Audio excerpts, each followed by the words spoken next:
তোমার গোনা দিন ফুরাইয়া যাইবে, যৌবনে লাগবে বাটি।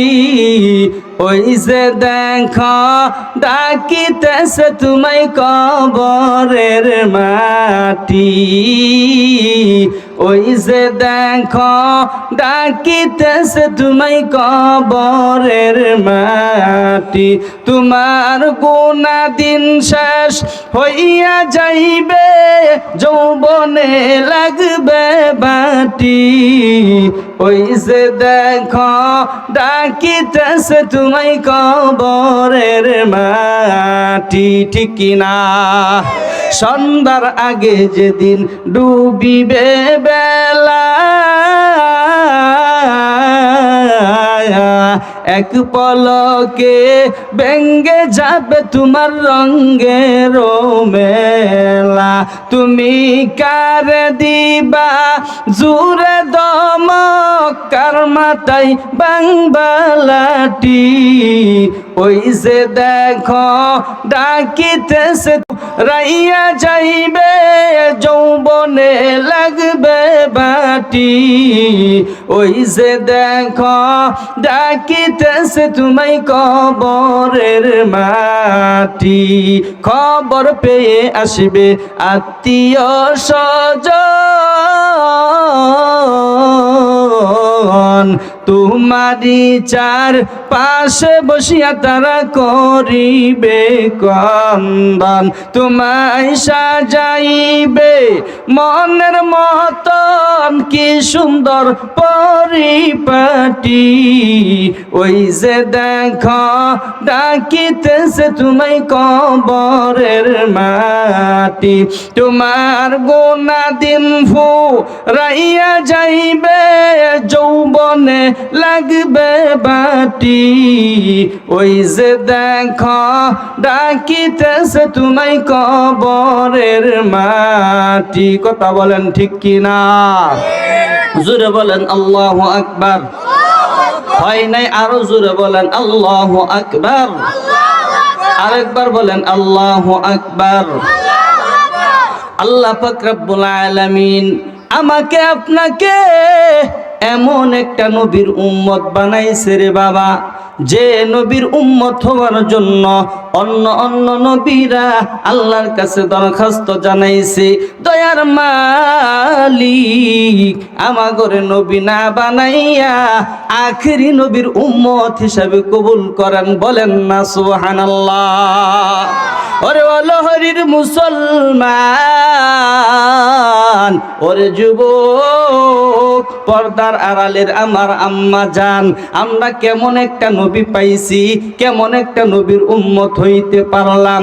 যে নবীকে চিনল গাছে, যে নবীকে চিনল মাছে, যে নবীকে চিনল জঙ্গলার হরিণে, মরা গাছ পর্যন্ত আমার আপনার নবীকে চিনল। চিৎকার দিয়া বলেন সুবহানাল্লাহ।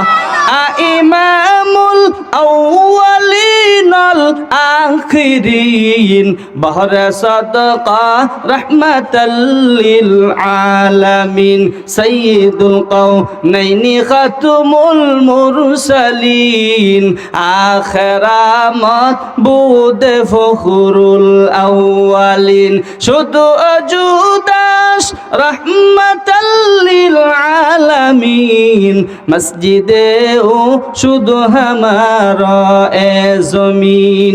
এমন একটা নবী পাইছি, এমন একটা নবীর উম্মত হতে পারলাম রে বাবা। এই নবীজির উপরে কেউ যদি একবার দুরূদ পড়ে, দুরূদ পড়ার সাথে সাথে 3টা পুরস্কার। চিৎকার দিয়া বলেন সুবহানাল্লাহ।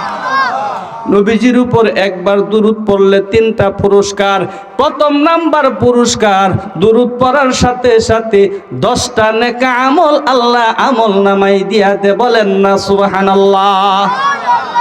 10টা গুনাহ মাফ হয়ে যায়। 10 জুন মর্যাদা আল্লাহ তাআলা বাড়ায়া দে। সুবহানাল্লাহ। हर के बाशत आमले सल्लु मुदाम আতেশে দু জুখশাওয়াতু বরই হারাম। এই জন্য নবীর উম্মত হিসাবে 5 ওয়াক্ত নামাজ আদায় করব, সব সময় দুরুদের আমল করব, এই দুরুদ বেশি বেশি পড়ব। দুরুদ বেশি বেশি পাঠ করনেওয়ালাকে নবী সর্বপ্রথম সবার আগে শাফায়াত সুপারিশ করে জান্নাত দিয়ে নিয়ে যাইবে। সুবহানাল্লাহ।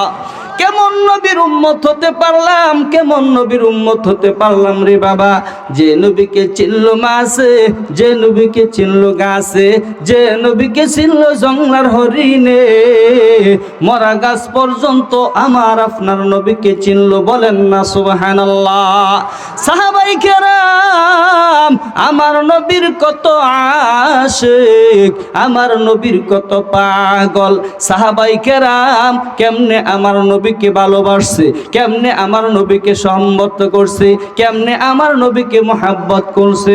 খন্দকার যুদ্ধে দিনের নবী, মায়ার নবী, রাহমাতুল লিল আলামিন, যে নবীর মা নাই, যে নবীর বাবা নাই, খন্দকার যুদ্ধে রাহমাতুল লিল আলামিন যুদ্ধের ময়দানে হাজির হয়ে গেছে।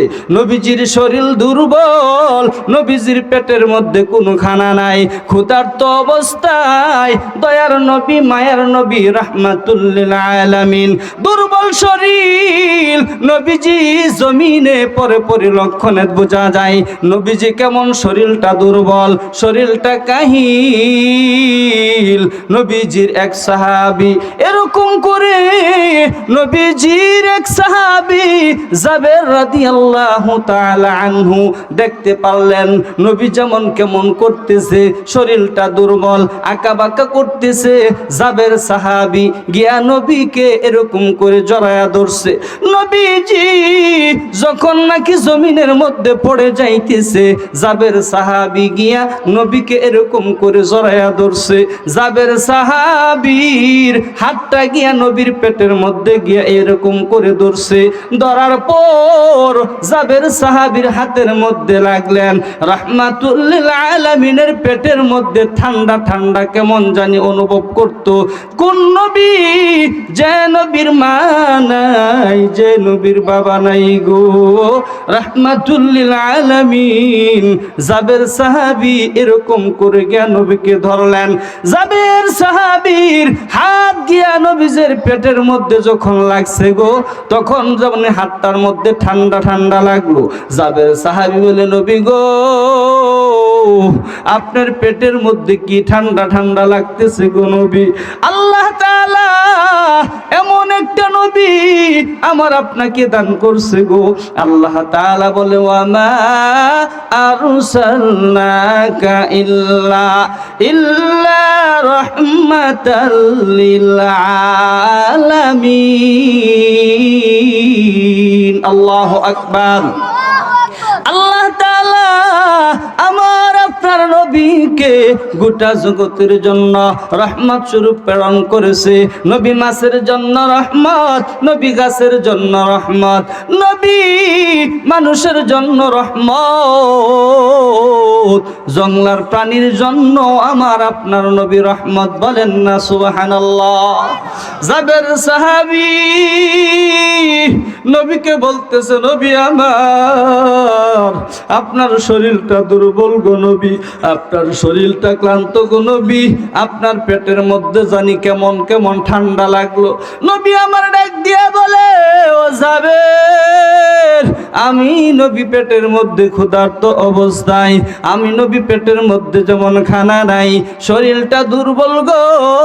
ও জাবের সাহাবী, ক্ষুধার্ত অবস্থায় ক্ষুধার নিবারণ পুরানোর জন্য আমি নবী পেটের মধ্যে পাথর বাইদা রাখছি। বলেন না আল্লাহু আকবার। কোন নবী? যে নবী গো আল্লাহ তাআলা বলছেন, বন্ধু আপনি কি চান? আপনি চাইলে সব কিছু স্বর্ণ দিয়ে আপনাকে ভরপুর করে দিতে পারি। আল্লাহর নবী তা নাই।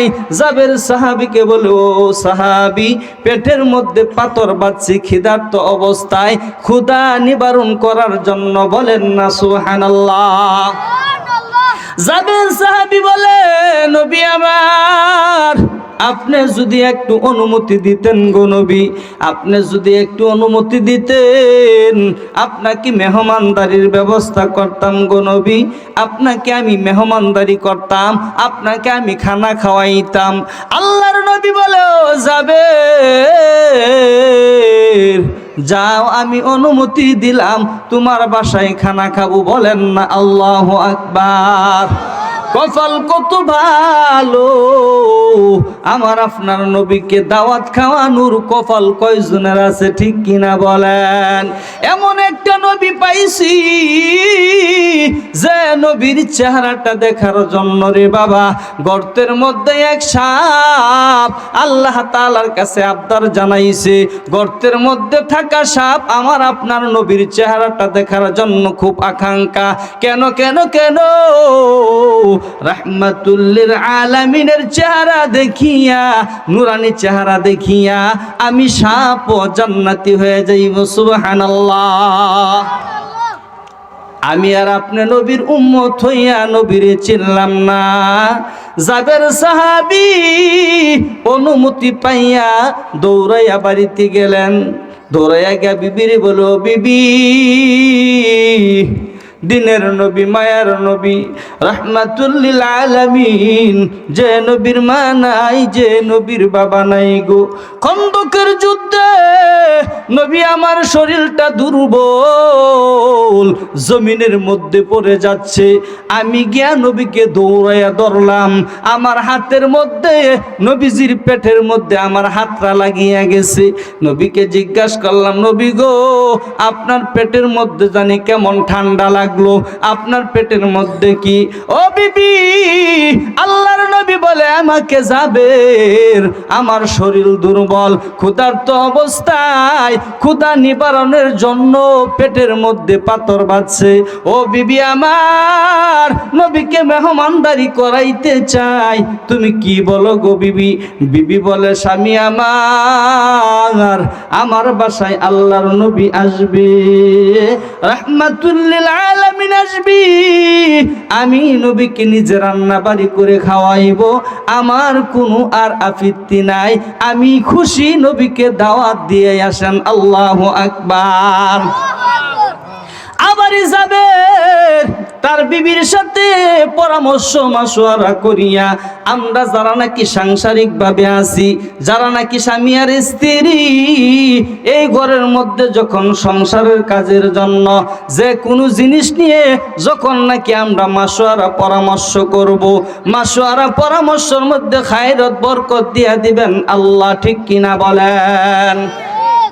স্বামী আর স্ত্রী তারা দীর্ঘদিন সংসার জীবন চলতেছে, 40-50 বছর চলতেছে, মহাব্বত, সংসার আনন্দময়। হঠাৎ একদিন তার বিবি বলতেছে স্বামীকে, স্বামী আমার, ও পর্দার আড়ালের আম্মা জানেরা, দিলের কানটা লাগাইয়া শুনেন, স্বামী আর স্ত্রী দীর্ঘ 40-50 বছর সংসার চলতেছে, সুখীময় জীবন চলতেছে। হঠাৎ একদিন স্ত্রী স্বামীকে বলে, ও স্বামী আমার, তোমার কাছে আমি একটা জিনিস চাই, তুমি কি বলো? স্বামী খুশি হইয়া বলে, তুমি যা চাইবা আমি তাই দিয়া দিব। সুবহানাল্লাহ কইতেন না? তুমি যা চাইবা আমি তাই দিয়া দিব। স্ত্রী বলে, স্বামী আমার,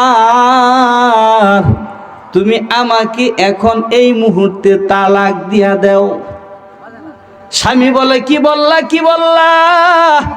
এইটা তো কখনো সম্ভব না, তোমার সাথে আমার দীর্ঘ 40-45 বছর ঘর সংসার হয়ে গেল, এত মোহাব্বত, এত ভালোবাসা, তুমি এইটা কি বললা? এইটা ছাড়া তুমি যা চাইতা আমি তা দিয়া দিতাম, এটা তো কখনো সম্ভব না। এখন স্ত্রী স্বামীর কাছে বলল, তুমি আমাকে তালাক দিয়া দাও। এইটা সমাধানের জন্য স্বামী আর স্ত্রী ঘরের মধ্যে কিরকম জানি সমস্যা, হুলাহুলি বেশি একটা ভালো না। নবীজির দরবারে স্বামী আর স্ত্রী এটা সমাধানের জন্য যাচ্ছে। রাস্তায় স্বামীর পাটা গর্তের মধ্যে পড়িয়া স্বামীর পাটা ভাঙ্গা গেছে। স্ত্রী বলে, স্বামী আমার আর যাওয়া লাগবে না, এটার সমাধান পেয়ে গেছি। সুবহানাল্লাহ। আতিনা ফি দারে দুনিয়া না হাসান, আতিনা ফি দারে উকুবানা হাসান, ইয়া গিয়াসাল মুস্তাগীসিন আহদিনা লাফতিখারা বিল উলুমি ওয়াল গিনা। হর গরিদে के तू तो यार है, जो न मंगे उससे तू बेजार है। কয়টার সমাধান পেয়ে গেছি, আর যাওয়ার দরকার নাই। স্বামী বলে, কি সমাধান পাইলা, কি সমাধান পাইলা একটু বলো। ও আমার আম্মা জান, দেখেন তারা কেমন স্ত্রী ছিল, তারা কেমন নারী ছিল। স্বামীকে তার স্ত্রী প্রশ্ন করে, 40 বছর 50 বছর তোমার ঘর সংসার করতেছি, আমাদের সংসার চলতেছে, কিন্তু আল্লাহর রহমত আমাদের উপরে কেন আসে না, আল্লাহর রহমত আমাদের কেন নাই? স্বামী বলে, বুঝলাম না কেমন আল্লাহর রহমত নাই। যে ঘরের মধ্যে অসুস্থ আছে সেই ঘরের মধ্যে আল্লাহর রহমত আছে। সুবহানাল্লাহ। 40 বছর 50 বছর ঘর সংসার করতেছি, কোনোদিন তোমারও অসুখ হয় নাই, আমারও অসুখ হয় নাই। আজকে যখন নবীজির দরবারের দিকে যাইতেছিলাম, তুমি গর্তের মধ্যে পড়িয়া তোমার পাটা ভাঙ্গা গেছে, বোঝা গেল আল্লাহ আমাদের দিকে তাকাইছে। বলেন না সুবহানাল্লাহ। আর আমাগো ঘর যদি অসুস্থ হয়, আল্লাহরে কত গালি, আল্লাহরে কত গালি গালাজ করে, নবীরে কত গালি দেয়। মরার আল্লাহ বুঝি আর মানুষ পাইল না, সারার খালি অসুখী থাকে, মেয়েটা খালি অসুস্থই থাকে। আমারও অসুখও যায় না, আমার স্বামীরও অসুখও যায় না। আল্লাহ আমার ঘর ছাড়া আর কোনো ঘর দেখে না। এরকম মহিলা, এরকম পুরুষ আছে না নাই? অসুস্থ কে দেয়? জোরে কোন। আবার সুস্থ কে করে? আল্লাহ তাআলাই করে। এই জন্য আমরা যারা মুসলমান, এই এলাকার মধ্যে কোরআনের একটা মাহফিল, এই এলাকার মধ্যে কেমন হিন্দু সংখ্যা আছে একটু বলবেন নি? হিন্দু কেমন? আধা কিলো পর্যন্ত হিন্দু কয়টা আছে? নাই না? হিন্দু আছে? সবাই কি মুসলমান? সবাই হিন্দু নাই? তে কো মুসলমান? কোরআনের মাহফিলে কি হিন্দু আসবে না মুসলমান আসবে? নামাজ হিন্দু পড়বে না মুসলমান পড়বে? রোজা হিন্দু রাখবে না মুসলমানরা রাখবে? কই কই মুসলমান কই? আমি প্রায় মাহফিলে বলি, মুসলমানরে দরসে বুতে বেবে দেখো না, মুসলমানরে দরসে বুতে বেবে দেখো না। কোরআন হাদিসের আলোচনা বালা লাগে না, ইসলামের রীতি সিতি বালা লাগে না। মুসলমানরে দরসে বুতে বেবে দেখো না, মুসলমানরে দরসে বুতে বেবে দেখো না। কোরআন হাদিসের আলোচনা বালা লাগে না, ইসলামের রীতি সিতি বালা লাগে না। কথা বলেন ঠিক কিনা? নবীজির সাহাবী জাবের রাদিয়াল্লাহু তাআলা আনহু খন্দকের যুদ্ধে নবীর সামনে হাজির, নবীর সামনে উপস্থিত। নবীজির শরীর দুর্বল, পেটের মধ্যে ক্ষুধা। নবীজি পেটের মধ্যে ক্ষুধা নিবারণ জন্য পাথর বাঁধিয়া রাখছে। জাবের সাহাবী বলে, নবী গো, আপনি যদি অনুমতি দিতেন গো নবী, আপনাকে একটু মেহমানদারি করাইতাম, আপনাকে একটু খানা খাওয়াইতাম। বলেন না আল্লাহু আকবার। এই জামানার মধ্যে অনেক মানুষের মনে চায় নবীর সাথে একটু দেখা করার জন্য, নবীর সাথে একটু মুসাফা করার জন্য, নবীকে খানা খাওয়ানোর জন্য, নবীকে মেহমানদারি করানোর জন্য। অনেকের মনে চাই কি চাই না? ও নবী আমার, আপনাকেও দেখতে পারলাম না। আপনাকে যারা দেখেছে তাদের কপাল কতই না ভালো। আল্লাহর নবী বলে, যারা নাকি আমার দেখো নাই আমার সাথে মুসাফা করতে মনে চায়, যারা নাকি আমি নবীকে দেখো নাই আমাকে খানা খাওয়াইতে মনে চায়, যারা নাকি আমি নবীকে দেখো নাই, তারা করবা কি? এই জামানার সবচেয়ে বড় আলেম যারা উলামায়ে কেরাম, তাদের সাথে মুসাফা করলেই আমি নবীর সাথে মুসাফা করার সওয়াব পাওয়া যাবে। বলেন না সুবহানাল্লাহ। কি আর মুসাফা করুম? হুজুর দেখলে চোখ বড় বড় করে, হুজুর দেখলে ভালো লাগে না। তার কারণ দিল নষ্ট হয়ে গেছে। কিসের জন্য? গুনাহ কম করার জন্য না বেশি করার জন্য? সারা বাংলায় আলোড়ন সৃষ্টিকারী মুফতি হাম্মাদ হাসান একাডেমি কর্তৃক পরিচালিত কোর্স সমূহ: বিশুদ্ধ বাংলা উচ্চারণ, বক্তৃতা, আবৃত্তি ও উপস্থাপনা কোর্স, ভূমি জরিপ ও ডিজিটাল সার্ভে প্রশিক্ষণ, আরবি মিডিয়ামের মাধ্যমে অল্প সময়ে আরবি ভাষা শিখতে এসো আরবি শিখি কোর্স, বিশুদ্ধ বাংলা উচ্চারণ, বক্তৃতা, আবৃত্তি ও উপস্থাপনা কোর্সটি আপনার জন্য যদি আপনি দক্ষ উপস্থাপক বা সঞ্চালক হতে চান, আঞ্চলিকতা মুক্ত বিশুদ্ধ উচ্চারণে কথা বলতে চান, সাংগঠনিক কিংবা রাজনৈতিক অঙ্গনে যুগোপযোগী ভাষণ দিয়ে জাতির সামনে আপনার ব্যক্তিত্ব ফুটিয়ে তুলতে চান, ওয়াজ মাহফিল, বয়ান, বক্তৃতা এবং আবৃত্তি ও উপস্থাপনার জগতে এক অনন্য দৃষ্টান্ত হতে চান, তাহলে এই কোর্সটি আপনার জন্য। ভূমি জরিপ ও ডিজিটাল সার্ভে প্রশিক্ষণ গণপ্রজাতন্ত্রী বাংলাদেশ সরকার অনুমোদিত মুফতি উসমান গনি কর্তৃক পরিচালিত ঢাকা হলি সার্ভে ট্রেনিং সেন্টারের অধীনে মাদ্রাসা শিক্ষা বোর্ড বেফাকুল মাদারিসিল আরাবিয়া বাংলাদেশ এর তত্ত্বাবধানে পরিচালিত ভূমি জরিপ ও ডিজিটাল সার্ভে প্রশিক্ষণে যা থাকছে: সিএস, এসএ, আরএস ও বিআরএস জরিপ সম্পর্কে বিস্তারিত আলোচনা, দলিল নকশা ও পর্চা বা খতিয়ান সম্পর্কে বিস্তারিত আলোচনা, আনা গন্ডা ও হাজার পদ্ধতিতে সম্পদের পরিমাণ নির্ণয়, সহজ সরল ও সংক্ষিপ্ত পদ্ধতিতে ফারায়েস শেখানো, রড, মাটি, কাঠ ও ইটের হিসাব সহ ভূমি জরিপের গুরুত্বপূর্ণ বিষয়াবলী সম্বলিত একটি সমৃদ্ধ সিলেবাস। কোর্স শেষে সরকারি সনদ প্রদান করা হবে। এসো আরবি শিখি কোর্সটি তাদের জন্য যারা আরবি মিডিয়ামের মাধ্যমে অল্প সময়ে আরবি ভাষা শিখতে চান। এসো আরবি শিখি কিতাবটি পড়েন বা পড়ান কিন্তু মাদানী হিসাবে পড়েননি, কওমি বা আলিয়া পড়ুয়া কিংবা জেনারেল শিক্ষিত অথবা জনসাধারণ যারা আরবি ভাষা এবং কোরআন হাদিস বুঝতে চান, যারা মাদ্রাসা শিক্ষা বোর্ড পরীক্ষায় এসো আরবি শিখি কিতাবে কিংবা আরবি সাহিত্যের কিতাবে ভালো নম্বর পেতে চান, যারা মাদানী নিসাবের ভালো কোনো প্রতিষ্ঠানে ভর্তি হতে চান, কোর্সটি তাদের জন্য। অনলাইন, অফলাইন, আবাসিক, অনাবাসিক ও প্রাইভেট কোর্সে ভর্তি চলছে।